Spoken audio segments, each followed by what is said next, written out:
Hello traders, welcome to traders mind map. आज हम बात करने वाले हैं एक बेहद खास और पावरफुल किताब द डिसिप्लिन ट्रेडर की, जिसे मार्क डगलस ने लिखा है। इस वीडियो में हम इस किताब के chapter number 8 the 3 stages to becoming a successful trader को विस्तार से समझेंगे। क्या आपको लगता है कि मार्केट में सफल होने के लिए सिर्फ एक अच्छी रणनीति स्ट्रेटेजी ही काफी है? क्या आप बार बार एक ही तरह की गलतियां दोहरा रहे हैं और समझ नहीं पा रहे कि आखिर प्रॉफिटेबल ट्रेडिंग कैसे की जाए? तो यह वीडियो आपके लिए ही है। मार्क डगलस बताते हैं कि एक सफल ट्रेडर बनने के लिए हमें 3 स्टेज से गुजरना पड़ता है, और जब तक हम इन स्टेज को सही से नहीं समझेंगे तब तक हम लगातार प्रॉफिटेबल नहीं बन सकते। तो दोस्तों, अगर आप ट्रेडिंग में सही माइंडसेट बनाना चाहते हैं और लगातार मुनाफा कमाने की ओर बढ़ना चाहते हैं तो इस वीडियो को अंत तक जरूर देखें। तो आइए अब हम chapter number 8 the 3 stages to becoming a successful trader को माइंड मैप के जरिए समझते हैं। इस चैप्टर में हम समझेंगे आत्म मूल्यांकन और लाभ संचय, आत्म स्वीकृति और मानसिकता का विकास, सही मानसिकता विकसित करना, और लास्ट में इस चैप्टर का हम निष्कर्ष भी समझेंगे। आत्म मूल्यांकन और लाभ संचय। लेखक बताते हैं कि बाजार हमें पैसा नहीं देता, बल्कि हम खुद को पैसा देते हैं। यह इस बात पर निर्भर करता है कि हम मौके को कैसे पहचानते हैं और उस पर कैसे प्रतिक्रिया देते हैं। अगर कोई ट्रेडर बाजार में एक स्पष्ट अवसर देखता है लेकिन वह उस अवसर पर कार्य नहीं करता, तो इसके केवल 2 ही कारण हो सकते हैं। असफलता का डर, फियर ऑफ फेलियर। उसे डर है कि अगर उसने ट्रेड किया और नुकसान हो गया तो वह खुद को दोषी ठहराएगा। मैं इस पैसे के योग्य नहीं हूं की मानसिकता, लैक ऑफ सेल्फ वर्थ। उसे लगता है कि वह अधिक पैसा डिजर्व नहीं करता, इसीलिए वह अनजाने में खुद को उस लाभ से दूर रखता है। एक उदाहरण, लेखक एक फ्लो ट्रेडर का उदाहरण देते हैं जो शुरुआत में छोटे लाभ के लिए बहुत सारे ट्रेड करता था, लेकिन वह जल्दी ही समझ गया कि यह बहुत थकाने वाला और अप्रभावी तरीका है। उसने एक नई रणनीति अपनाने की कोशिश की जिसमें उसने सपोर्ट एंड रेजिस्टेंस के आधार पर ट्रेड करना था, लेकिन जब असल ट्रेडिंग का समय आया तो वह हिचकिचाने लगा। जब उसे खरीदना था उसने नहीं खरीदा क्योंकि उसे लगा कि बाजार और नीचे जाएगा। जब उसे बेचना था उसने नहीं बेचा क्योंकि उसे लगा कि बाजार और ऊपर जाएगा। जब उसने आखिरकार ट्रेड किया तो वह जल्दी ही थोड़े से लाभ पर बाहर निकल गया और पूरे लाभ को छोड़ दिया। यही प्रवृत्ति अधिकतर ट्रेडर्स में देखी जाती है। यह दिखाता है कि हमारी मानसिकता हमें हमारी संभावित सफलता से रोक सकती है।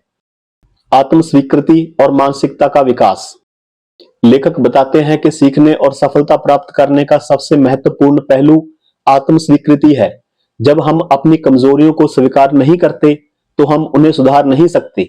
अगर कोई ट्रेडर यह मानता है कि वह पहले से ही एक सफल ट्रेडर है और अपनी गलतियों को नजरअंदाज करता है तो वह कभी नहीं सीख पाएगा।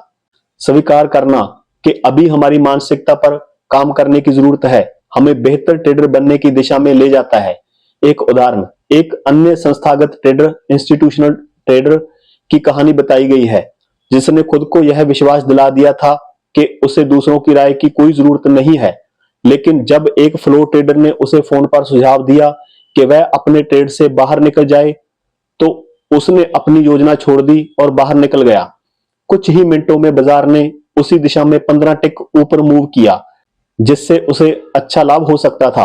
उसने यह नहीं माना कि उसने एक मौका गंवा दिया, बल्कि उसने इसे एक सीखने का अवसर माना कि वह अब भी दूसरों की राय से प्रभावित होता है और उसे इस आदत को बदलना होगा।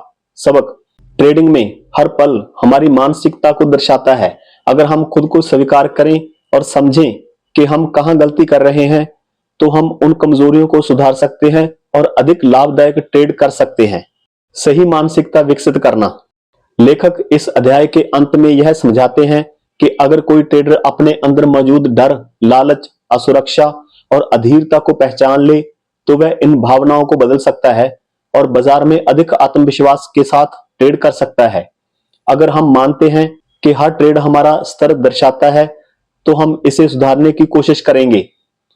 हमें इकोनॉमिक और टेक्निकल डेटा के अलावा खुद को भी समझना होगा, क्योंकि हमारा अपना व्यवहार ही हमारी सफलता और असफलता का मुख्य कारण बनता है।